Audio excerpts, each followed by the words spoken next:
Hello! Basta na May script ako eh. Basahin ko na lang ng diretso. Basahin mo na lang. Okay lang naman.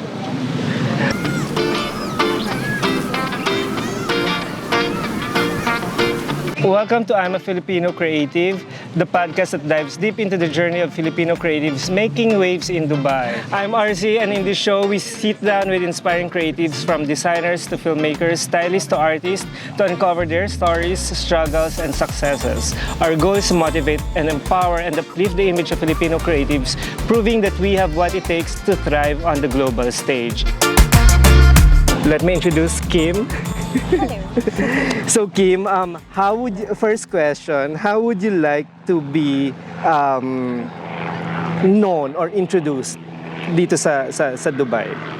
I wear many hats. I do a lot of things. But at the core of everything I do, it's fashion styling is what stems from like all my creative endeavors.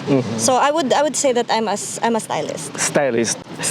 But So, before you came here, may career ka sa Pilipinas, right? yes, I was already working as a fashion stylist in the Philippines. Ganyan. Nag-covers na rin, ganon. And then, when I came here, that's also the career that I led. That I pursued. Paano mo naisipang punta ng Dubai? What drove you here? It was a lot of personal and professional parang decisions. And I saw that there were a lot of Filipino creatives thriving here. Sabi ko, wow, anong ginagawa nila dyan? Anong meron sa Dubai? Kasi di ba may, parang may thinking tayo na, ay, Dubai, medyo, baduy, ganun, di ba? May ganun tayong thinking sa Philippines. Tapos, nakita ko na, oh my God, there's Michael Cinco, there's a lot of successful creatives here then, na kasabay ko din at that time. Tapos, they were really thriving here. So sabi ko, I wanna check it out. Parang gusto ko makita, like, if there's an opportunity aside from the Philippines to showcase parang Filipino talent. So, parang sabi ko, maybe, I'll try it. Ganyan. So, styling talaga yung una mong naisip na career when you got here? Yeah, kasi that was my experience na rin. Paano? Yung tipong may kakilala ka ba dito? Paano mo nakuha yung lakas ng loob na pumunta dito na, maging stylist ako dyan? And we know, styling is not like, pupunta ako, mag-a-apply ako, and then I'll be a stylist. Di ba? Honestly, yeah. Okay, honestly, hindi ganun ka... I was not thinking to become a stylist here. Sabi ko, maybe I'll be a stylist for a shop, ganyan. Sabi ko pa, nag-apply pa ako doon dati, Gucci, ganon, store stylist. So, I didn't think that it's possible to become as like a freelance stylist, ganyan. Until I saw creatives here working side by side with other nationalities. So, sabi ko, ay, pwede. So, I gave it a try. Through networking then with other Filipinos. Like, literally, may nakita akong Instagram ng Filipino na who's doing parang a lot of work here. Kinokontak ko lang sila. Tapos sabi ko, hi, how did you make it? Tinatanong ko sila and they would give me advice or they would give me like some contacts who to reach out to. So, it was mostly networking. Kapalan ng mukha, ganyan. Before ka pumunta dito, may naisip ka bang or may nahanap ka ba kaagad na community ng mga Filipinos or it was just from one person to another? Meron. There was, I had one friend at that time na nag-introduce din sa akin sa industry. Parang I went to agencies para mag-apply as a stylist to be represented. Lakas ng loob. Lakas ng loob, oo. But then, my portfolio was not enough. Kasi even in the Philippines, although I was styling with luxury brands, kasi I came from magazine, it was not enough for them here. Kasi they needed you to have that luxury, parang pull.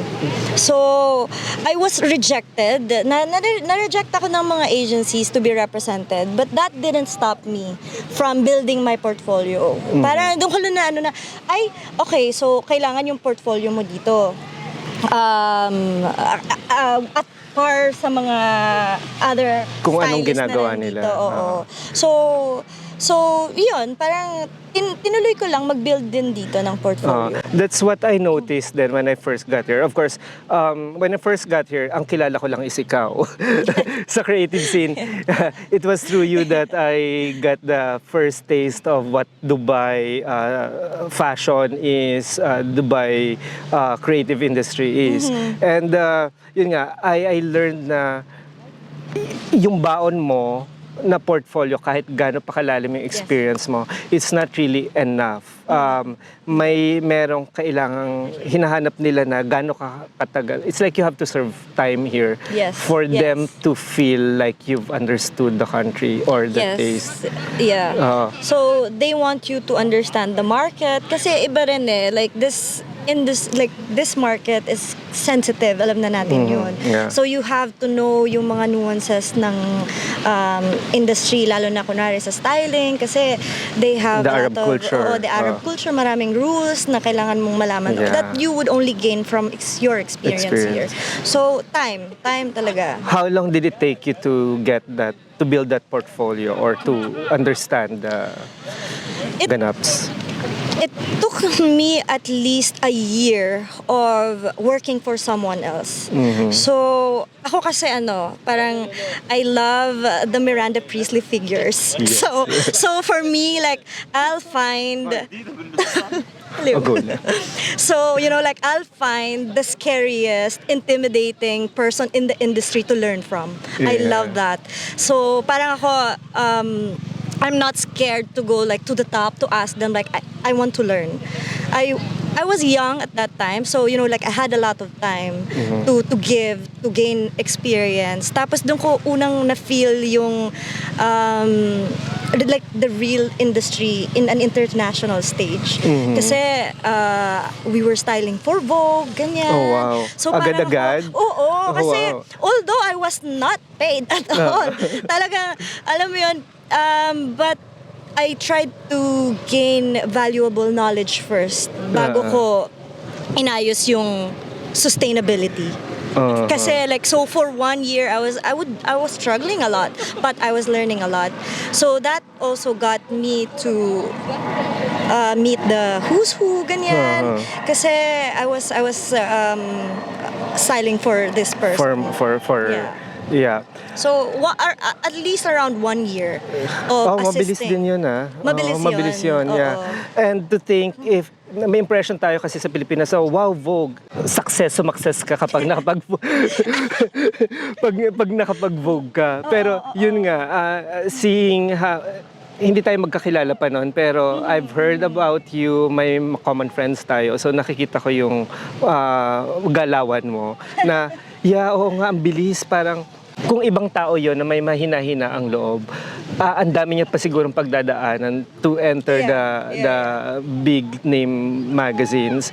Pero ikaw, you've done Elle, Arabia, right? Marie Claire, lahat mga international. So, how was it working with them? How did they see you at first? I guess kasi I don't know, like if I'm really the perfect Filipino to speak on behalf of the people kasi I'm half. So it there's kind of a novelty na alam mo yun, hindi mukhang Pilipino. So may badly put, may kind of like special treatment. Kasi in favor kapag hindi ka Pilipino.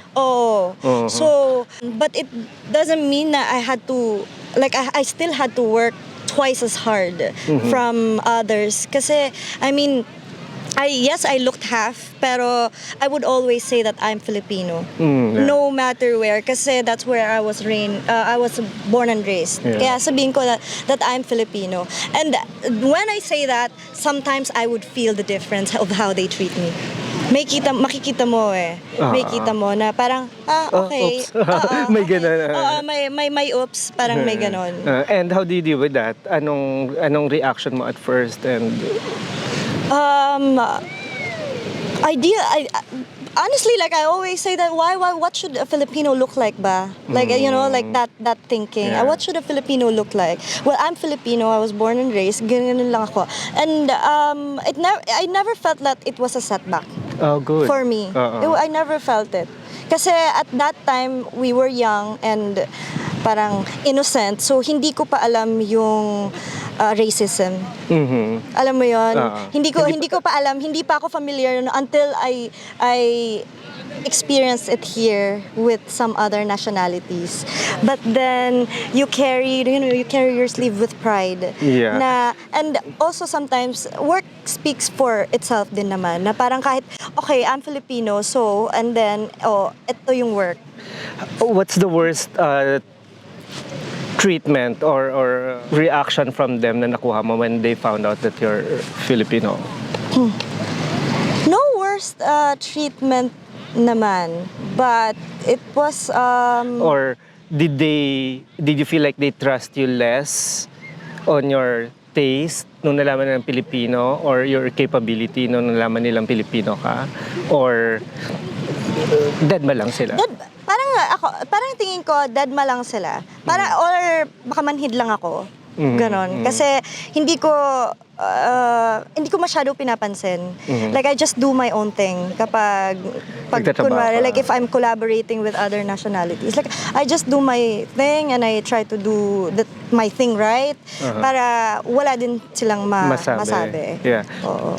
But to compare you with how they treat you with side by side with another, let's say some other Caucasian or other locals na katrabaho mo, did you feel any different? May bulungan ba na sige na ganyan or paggawa mo na sa kanya ganyan? Or, Parang wala. Wala naman. Good. Wala naman. Like I'm grateful na wala namang wala naman. Wala naman akong na-feel na. So you were able to bring out what you wanted to.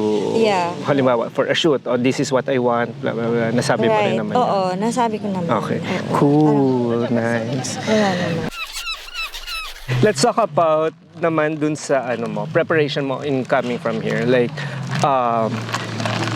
may baon kang portfolio.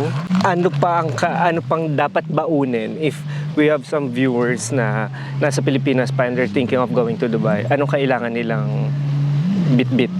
Honestly, aside from portfolio, grit talaga eh.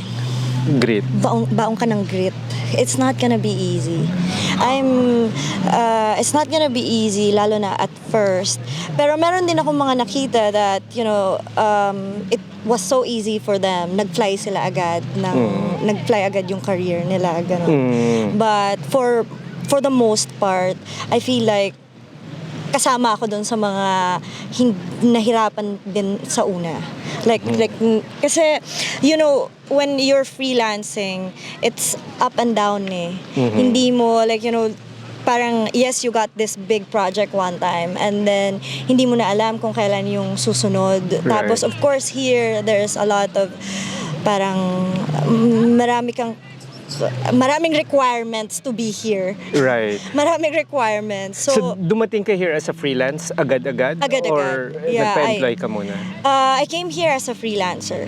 Tapos, I would hit a wall. There would be times na I would hit a wall and then I would need a full-time job. So, I got a full-time job as a stylist pa din, like an online styling job.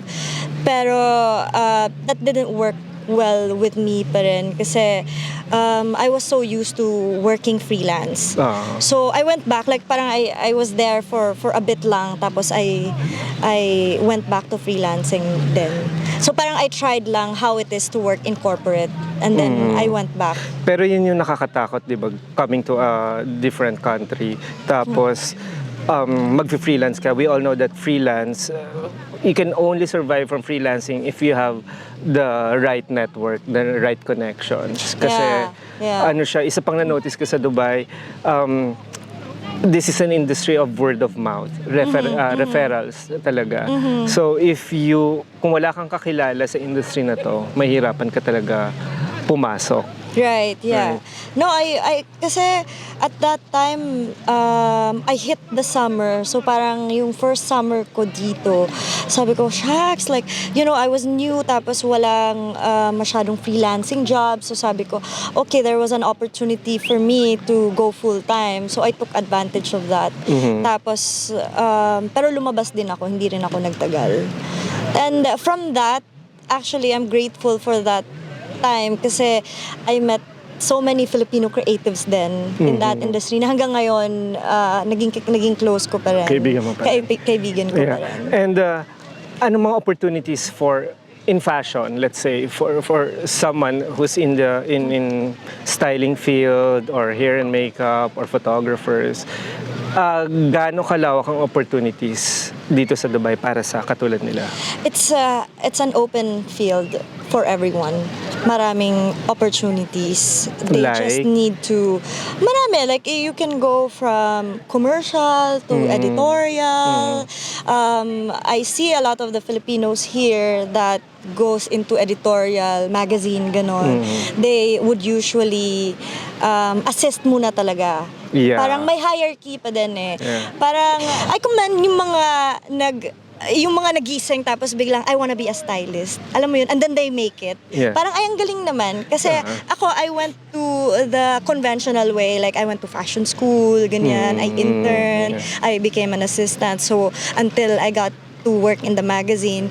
So here, from what I saw then is that they would assist muna to an established stylist, and then they would make it to editorials, ganyan. Yeah. Pero ang dami din, like, kunwari pa for wardrobe, because there's a lot of like commercials here. Yes. Meron din, madami din. Yeah, yan din yung mga na-discover ko lately because unlike in the Philippines na kanya-kanyang racket, although may barkada-barkada, may groups, no, dito, there's this WhatsApp ng mga, which you introduced me, by the way, group ng mga stylist, hair and makeup artists, basta mga fashion creatives na pag kailangan nila ng assistant, pag kailangan nila ng kahit anong talent, they go to that WhatsApp group and then from there, pwede ka na mag-volunteer, palakasan na lang ng loob, di ba? Yes. Yun yung gusto ko. That is more international-based. Marami sila doon, lahat ng nationalities eh. Pero ang grateful ako sa Filipino community is hindi, ito yung na-experience ko, hindi selfish. Kaya siguro, that's how also I treat the others coming here that are new and fresh. Kasi people were not selfish to me. Ang dami kong Filipino stylist who was here before me that would tell me, like, help me, or kapag hindi nila kaya yung project or busy na sila, ganyan, pinapasa talaga nila sa akin. So ako, parang kung paano yung treatment sa akin in the beginning, ganun ko rin binigay, na hindi sila nagdadamot ng network. So, yeah, I guess I was lucky in that sense. Yeah. Na would you know of any same WhatsApp group dito for Filipino creatives na kailangan ko ng ganito, saan ako maghahanap? And I guess that's what your podcast will be. And yeah. Dahil wala. Next project. Wala pa. WhatsApp group. Wala pa. Yeah. Wala pa. So, As far as I know. what Filipino trait do you think na mas angat ka, na meron ka na mas angat ka kesa sa other nationalities? Parang in any industry, hard workers talaga yung Filipinos. Tayo. Ano talaga eh. Yun yung nakita ko din with other Filipinos. Like they go beyond for any project, for any job. Nakita ko talaga that siguro it comes na rin with the mentality to please. Kasi 'di ba meron tayong ganon, colonized kasi. So parang we always want to be likened. Lalo na pag sa foreign na amo. Kapag lalo na sa foreign amo. So alam mo yun, minsan like kahit na use and abuse ka na, parang sige go, ganon. Kaya mas preferred yung Filipino kasi pwedeng i-use and abuse. And you feel like this would open up into something. Yeah. It's I would say it's a strength and weakness at the same time. only, it's a strength because ganun tayo magtrabaho. It's a weakness when you don't working get with the paid. wrong people. Or wrong people. And you don't get paid enough because of what you did, what you're doing. No? How about mga weakness naman? Anong mga pangit na trait natin na nabitbit natin dito na, Meron ding crab mentality. meron? Meron pa rin. Okay. Meron pa rin. May chika ko dyan. Sige. There was a huge project that was given to me. At that time, syempre, parang go ka eh. Kasi you wanted to gain the experience. And I was given a challenge to style a project na hindi ako yung nag-prep. So, sabi sa akin, naka-prep na daw lahat nung looks. Pupunta na lang ako, dadamitan ko na lang yung models. Okay. So, I was thinking, because I was new, I didn't ask the right questions. So, I was thinking, na pagdating ko doon, may head stylist. And I would help dress the models. Walang head stylist. Nagtipid ata yung production. Nagpa-prep sila, tapos ako na yung pinapunta. And, okay, 60 looks. Kaya naman. Pero, Shoot hindi to. pa, shoot to. Eh, hindi pa naka-prepare yung damit. Naka-prepare sila, naka-set sila, pero nasa box pa. Tapos hindi ako binigyan ng assistant. Tapos 3 models. Tapos may 2 bagets. So, paano ko pag-aanuhin? Alam mo yun, parang ako, gumaw lang ako but did not ask kung ilang models, ilang ganito, ganyan. So, pagdating doon, of course, it was a mess. Kasi wala rin silang binigay na help sa akin. And it didn't help na yung Filipino producer was not helpful at all. And I felt like they put me in that job to throw someone under the bus. Para saluin yung... Para saluin. So, scapegoat. oo. Tapos, syempre, parang client complained daw regarding the organization, ganyan. So, sabi ko, okay, then I will not charge na lang. Talo ka pa. Talo pa ako. Well, but, Parang sa pride ko na rin. Alam mo yung parang sa ego ko na rin. Nasabi ko, like, okay, keep it. Gumanon ako. Tapos, yun yung mga use and abuse na sinasabi ko. Well, I guess... Merong ganon. I guess kailangan mas ka dito, mas vocal ka, mas upfront ka kung magtanong ka kung anong kailangan meron na ba to. Kasi tayo nasanay tayo rin siguro sa Pilipinas na alam na natin magtrabaho. okay na yan sis. Kapag sinabing okay na yan sis, okay na. Okay na to? Di ba? Tapos pag I think And I was thinking na hindi naman nila to ibibigay sa akin. Kasi producer ka, you don't want your creatives to fail, di ba? Oo, rin So, naman. hindi nila naman to ibibigay sa akin kung hindi ko kaya. So, parang kulang ng information. kulang. Oo, kulang. Yeah. Any other crab mentality instances? Because I hear that a lot. Well, not really sa creative part, sa creative industry, pero in general sa mga Pilipino, if you would listen to TikTok, mga ganyan, sinasabi na may mga kapwa Pinoy na nanlalaglag, ganito, ganyan. Is it evident in the creative industry, creative industry among Filipinos? I would not take it as a whole na kasi Filipinos, ganyan. I think more individual pa rin. Mas ugali. Ugali lang ng tao. Kasi same din naman yun sa ibang nationalities. May ganun din sila. Right. Manglalaglag din sila. Alam mo yun. Yeah. But I would say that less sa Filipinos. Merong unspoken na nationalism na kapag kapwa Pilipino, you'll try to protect them. Yes. Or ako, lang ba ako? Maybe jaded lang ako. Pero hindi. I Pero would say, that's true. I would say.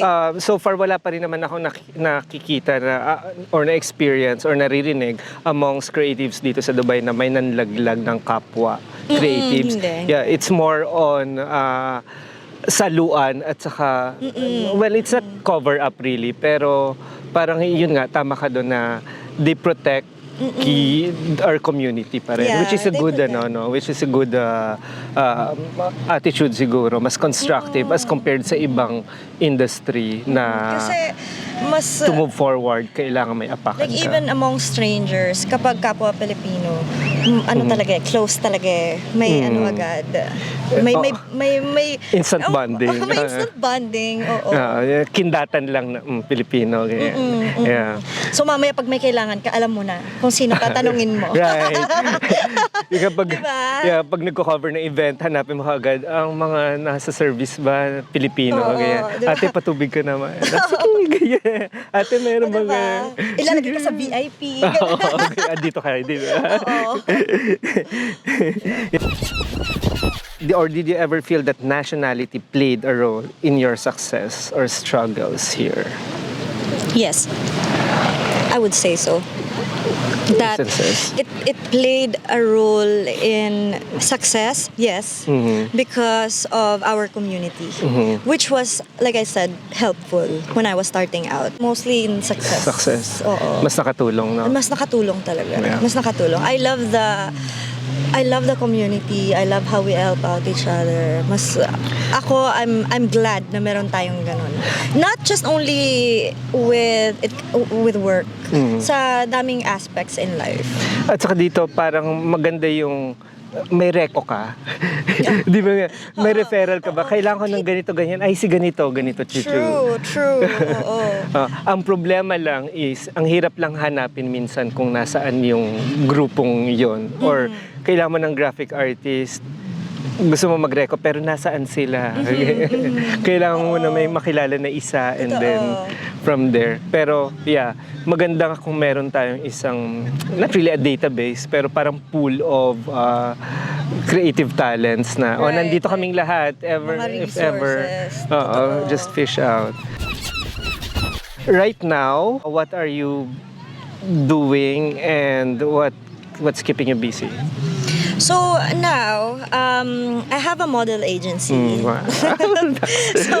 So yes, I have a model agency and as well as a creative studio, which Oh, we wow. opened a photography space for. Uh-huh. So that's what keeps me busy, and then also building our team at the same time in growing our. That's how many years business. after you first been here? It was after 4 years. 4 years. After 4 And years. of paano mo being naman in Dubai. naisip, bakit mo naman naisip na magkaroon ng modeling and then creative agency? Mostly yung modeling. How did it come to be ba? It was mostly the ease of working kasi I was styling at the same time producing some projects na rin. So it was to get an ease of working with the models here that we normally don't see in the market. So, meron mga demands, may particular demands yung clients that I was working with models na sabi ko, bakit wala yung mga ganitong look? So, we decided na mag-start ng mag-represent ng model. Models. And it just started with 2 to 3 models. And then, to my shock, we were everywhere. Parang the agency, the models were working with some of the top projects here. We were in Vogue, in Harper's. Wow. Tapos we started sending models to some luxury brands. Kaya sabi ko, let me see what else I can do with this. And ayun, naging full-blown model agency na siya. And would you like to share? Okay lang ba i-share kung paano mo siya sinimulan? Because it's a business to begin with. Hindi siya yung parang, ay gusto ko ng ganito, magtitinda ako ng models. Kailangan mo ng capital, kailangan mo, Yes. the government requirements, office, etc. Blah, Right. blah, blah. Yeah. So, it got to a point na I needed to license it, ganyan. I needed there are costs with a model agency, actually high cost. So, what I did was I looked for a partner that would help sustain the agency until we can reach a point where we are financially healthy. Ganyan. So I got an investor and they supported the agency, and that's Is this a Filipino investor or No, it was not. foreign? A foreign investor. So How did you find him or her? Kasi ako, like, if I set my mind to something, talagang I go for it. And everyone was saying na you're crazy. That no one would invest in a model agency, ganyan. So since I was running it for a bit na, I created, I did a business plan with the help of some friends. Tapos, I started pitching to friends or people who might be interested. So parang ngayon, got introduced to some people, and when the right partner came, it happened very fast. Wow. Kaya na-establish ng professionally yung agency. That's what's very impressive. Kasi parang sa umpisa, andali kasing isulat on paper. Yeah.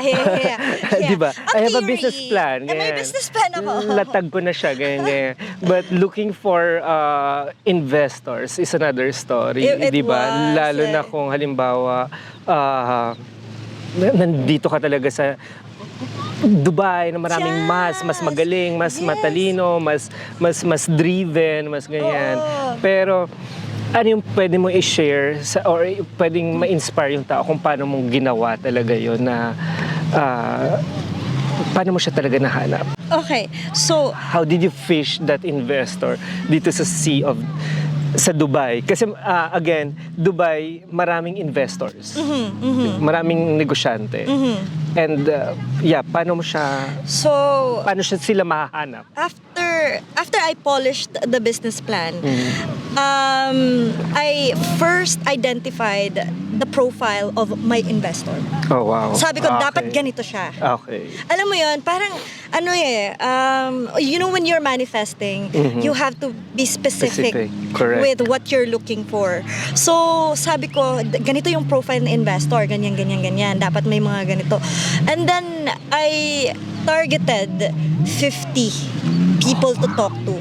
Sabi ko siguro after 50 people that would say no, baka dilulu na talaga ako. Alam mo yun? Sabi ko, dilulu na talaga. Hindi talaga to, So, I talked to a lot of people who gave me feedback on how to improve my pitch, ganyan. And on the 10th person na I presented to, he said yes. I got a yes, and I also got a yes before, but it did not materialize. Pero yung 10th person na nag-yes sa akin, yun na yung naging partner. Perfect partner. Oo, naging perfect partner. And he was exactly what I was looking for. Yung hinanap kong profile na dapat Siya ganito, mismo. siya mismo, as in 100% nag-check lahat ng boxes. Kaya sabi ko, insane talaga na yung nangyari. Looking back, what do you wish was available for Filipino creatives in Dubai when you were starting out? Walang shortcut, I would say. I can't say now and then kasi at that time iba yung industry at that time eh. Iba din ngayon. Like how? How is it now? Maybe it was easier before because Dubai was less marketed and now mas competitive. I would say before it was so easy to reach out to people, to create a community, ganon, because it was more open and they were looking for talents. So now everyone's here. It's more competitive. Kaya I would say that if you find your place in this market now, it's really. It's a positive thing. You're lucky. But I don't want to use that. I don't want to use that term kasi na you're lucky because that negates parang yung hard Yung work effort, and talent and effort mo. But it plays a big part now. Kasi mas Maybe not andito luck, lahat. but you've done something right. Siguro. Ganon. Yeah. To be in Oo. that position. Yeah. Okay. Yeah. You mentioned that you've just established a creative agency. Ano naman yung mga opportunities for creatives in general? Based doon, at bakit mo naisip na gumawa ng creative agency? Is there a demand? Yes, of course there is, and that's the beauty of it here. That yes, there is, it's competitive, but there's also but the market has also grown so much. So there's many places for you to fit in. There's something for enough everyone. for everyone, There's yeah. enough for everyone. Kaya that's why we parang we grew our agency to a creative studio na rin to provide more services because there is a demand. Yeah. There is a demand from the industry. Right. That's why. Anong hinahanap ng mga clients? Ngayon, of course, it's the same. They want something new. They want something new, So when you and say new, they're very receptive to new talent. Kapag may bago, gusto nilang itry yan, gusto Okay. nilang matest, ganon. If you're with the right people, if you're working with the right people, collaborating with the right people, there's really an opportunity. And it's open for all then. sige, when you say new, ano tong new na to? Like, for example, bago ako sa Dubai and I feel like I have something new. Ano tong new na to? New perspective, for example, photography? Is it a new style that you're looking for? A new... A new style, a new perspective, all of it. So, pwede rin yung fresh take mo as a young creative kasi there's like they just want to see something new as well. Oo. Parang something bago. something Is it bago. something uso or something bago talaga? Something Kasi, bago, of course. Something bago. Yeah, something Because bago. as a naman. creative, like you don't want to be, you want to be a trendsetter. You want to be the one that sets the tone for the new styles, kumbaga. And if someone wants to be discovered as someone who has this new take, what should they be doing? They should stick to their art. And show their art. Yun yung problem sa iba, daming magaling but natatakot. Natatakot sa judgment, natatakot na i-bash ng iba. They really have to show their work. Kasi dun ka lang makikita. And don't be afraid to ask people to like, alam mo yun, magtanong kung how I can improve, ganyan, para dun sa mga bago and offer like your work to others kasi hindi nila malalaman na ay nandito ka pala ganun. Like ako talaga as in I always tell na kapag may bago dito, pag may nakilala akong bago, like ask people to work with you. So what would you advise dun sa mga bagong creatives na pupunta dito or nandito na who would want to transition into creative field or this new talents na may fresh perspective? What should they be doing to prepare for those opportunities na possible na mahanap nila? Like I remember through you also, when I was new here, you introduced me to these creative directors, blah, blah, blah. But I wasn't ready. I don't have my Instagram. My Instagram is not ready. So, what I noticed is, kapag may nakikilala ka, they ask for your IG agad-agad. Yeah. And they check Yes, they check what you're doing. what you're doing. What you've done, Oo. ganyan. Puro selfie ako, di ba? So parang hindi naman siya, kung mag-artista siguro, yun yung titingnan. But as a creative, hindi siya ready. And I felt like I've missed those, I lost those chances, those opportunities. So, yeah. What should they be prepared? Yes, I remember. Oo, nasabi ko na parang we should always be ready to showcase our work or for people to know about us, ganun.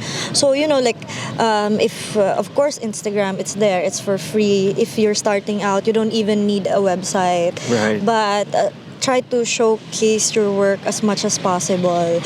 Post ka lang, ganyan. And in the beginning, don't be afraid of judgment kasi hindi naman tayo lahat magaling nung nagsimula. Okay, may mga greats talaga that they were already consistently good in the beginning. Pero like just don't be afraid na makita nila yung work mo kasi how would they know, diba? And here you never know kung sino yung mamimit mo or like which project would lead you to another or to lead you to your next job. Hindi mo alam, kaya dapat ready ka whether you're a photographer or videographer. Right. At saka again, hindi siya katulad ng Pilipinas na if you go to this place, you will find this kind of people. Yes. And when you come back the next week, they will always be there. Right. Dito, you go to this place, party or bahay ng friend, and you meet this person na ganito, hindi mo na alam kung mamimit mo pa siya ulit. Right, exactly. Yeah, so and then it would be a missed opportunity kasi what if hinahanap niya pala yung skills mo. And I remember one time may kwento ka na nagpo-produce ka rin. Yeah. One of the many hats. So, paano nangyari doon? Yeah, I remember that time. That I was producing a shoot, and I just saw this the producer from Harper's Bazaar. Sabi niya sa akin that, what are you doing aside from styling? I said that I also produce. Tapos, ayun, kinuha niya ako to work for Harper's for some production jobs. So, alam mo yun, parang always be ready to tell kung ano yung mga ginagawa mo at ano pa yung iba mong skills. Or kahit hindi mo pa ginagawa. Oo, claim it. Make it. Yeah, that's true. Now, so there's opportunities, there's a preparation. Let's talk about how much. Gaano kalaki ang bayaran dito? Because some people, dito mahina ang Pilipino magpresyo sa sarili, di ba? They're too embarrassed to give a high rate kasi baka hindi nila makuha yung project. They wanna play safe. Or to the point na ina-undervalue nila yung sarili nila, yung skills nila just to get that project and hopefully it will open doors, inshallah. Magkano ang galawan dito for stylist?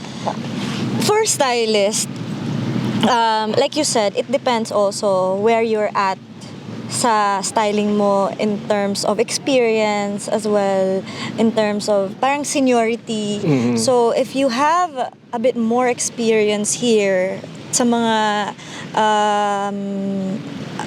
kunwari sa mga senior stylist, let's say a TVC ganyan would range from 4,000 per day.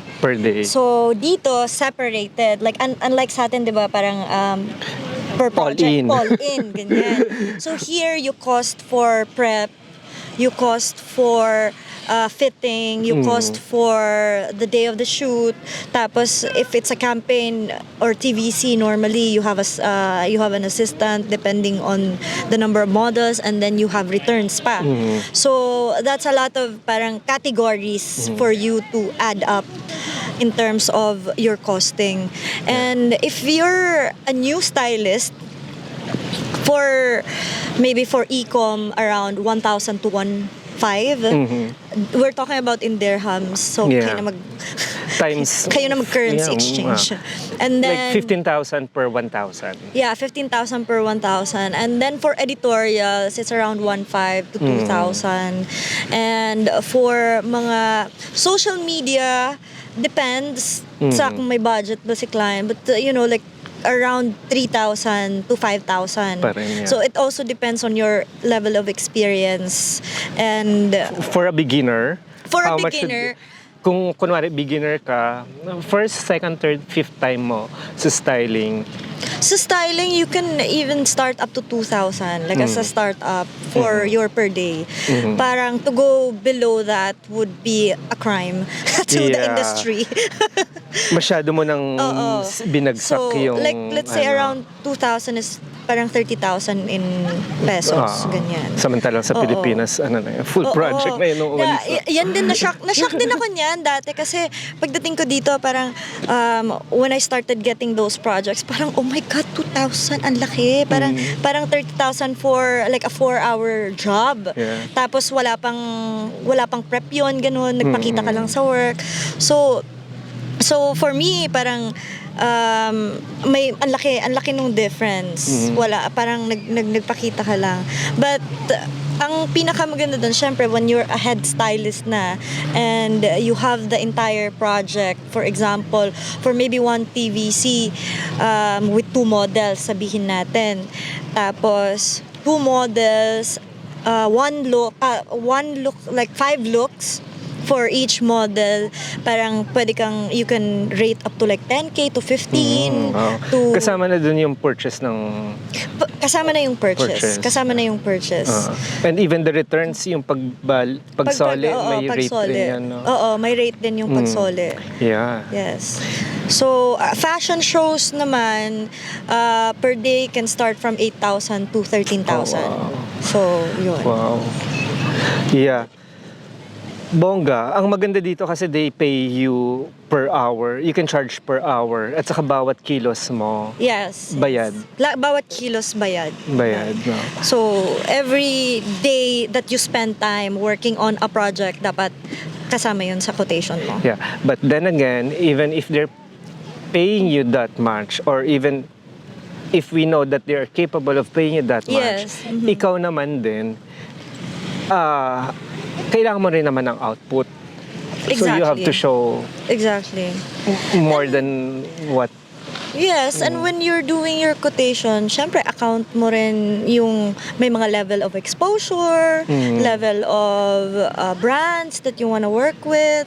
But I would say that even if you're starting out, maningil ka pa rin. Kasi if everyone would start out in that same in that same parang level, Range. in that same range, masisira din yung industry. And I lost so many jobs. Dami kong inayawang jobs because the rate was not At par dun sa Yeah, one thing they have to realize, if you want to be seen as a top tier, Yeah. so you have to rate yourself as a top tier. Huwag ka matatakot. Exactly. Diba? You might lose this project, but in the future, in the coming days, in coming years, hindi ka napepresyohan ng ganon.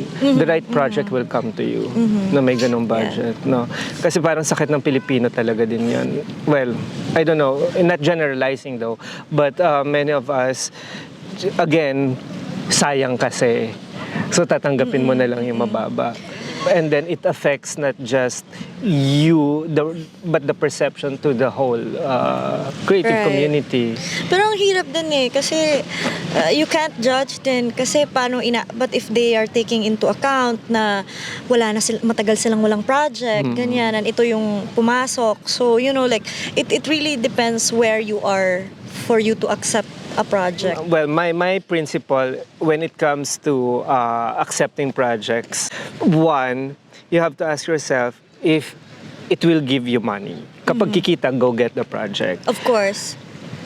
If walang budget, but it will give you prestige, then okay lang siyang kunin because pwede mo siyang maisama sa portfolio. But if it doesn't give you money and prestige, then what's the point? Or if it feeds the soul. Ayun, sabihin ko. If it's gratifying. Feeds the soul. Yes. Artistic exploration or magandang collab to, ganyan. Yes. But it doesn't have money. Then, still, accept it because you don't know. Pero kung wala tong tatlong to, then, again, why do it? Right. Why waste some energy? Kailangan mag-equal pa rin yung creativity to commerce. Dahil kailangan mo pa rin kumita, pero kailangan mo pa rin, you need to enjoy what you're doing as well. Yeah, because you'll end up, pag wala nang budget, it doesn't feed the soul, wala pang prestige. Habang ginagawa mo yun, nagre-reklamo ka, you'll be that person na, ano ba to, wala namang budget, ang hirap-hirap, ganyan, pupuyat ka. Hindi na masarap magtrabaho, hindi ka pa masarap katrabaho. Yun, naging toxic. Sinisiraan mo lang yung sarili mo. Right. Yeah. So now we'll proceed with our fast talk. Quick answers, hot topic. And for this, Maliit yung ulo ko. Fitted ba yan? medyo maluwag siya, ganyan. I'll let you wear our magic hat. Does it make you smarter? Well, it makes you creative for sure. Ay, Oh, yeah. bagay ko sa akin. Yes, chika naman. Chika naman. Ganun pa rin. Oh, cute, di ba? Okay. Face the cam. Yeah. Okay, I have 10 questions. First thing in mind, in what creative fields do Filipinos excel the most? Media. Media. Best Filipino trait. Helpful. Worst Filipino trait. Crab mentality. First thing Filipino creatives should prepare before breaking into the industry. Their level of confidence.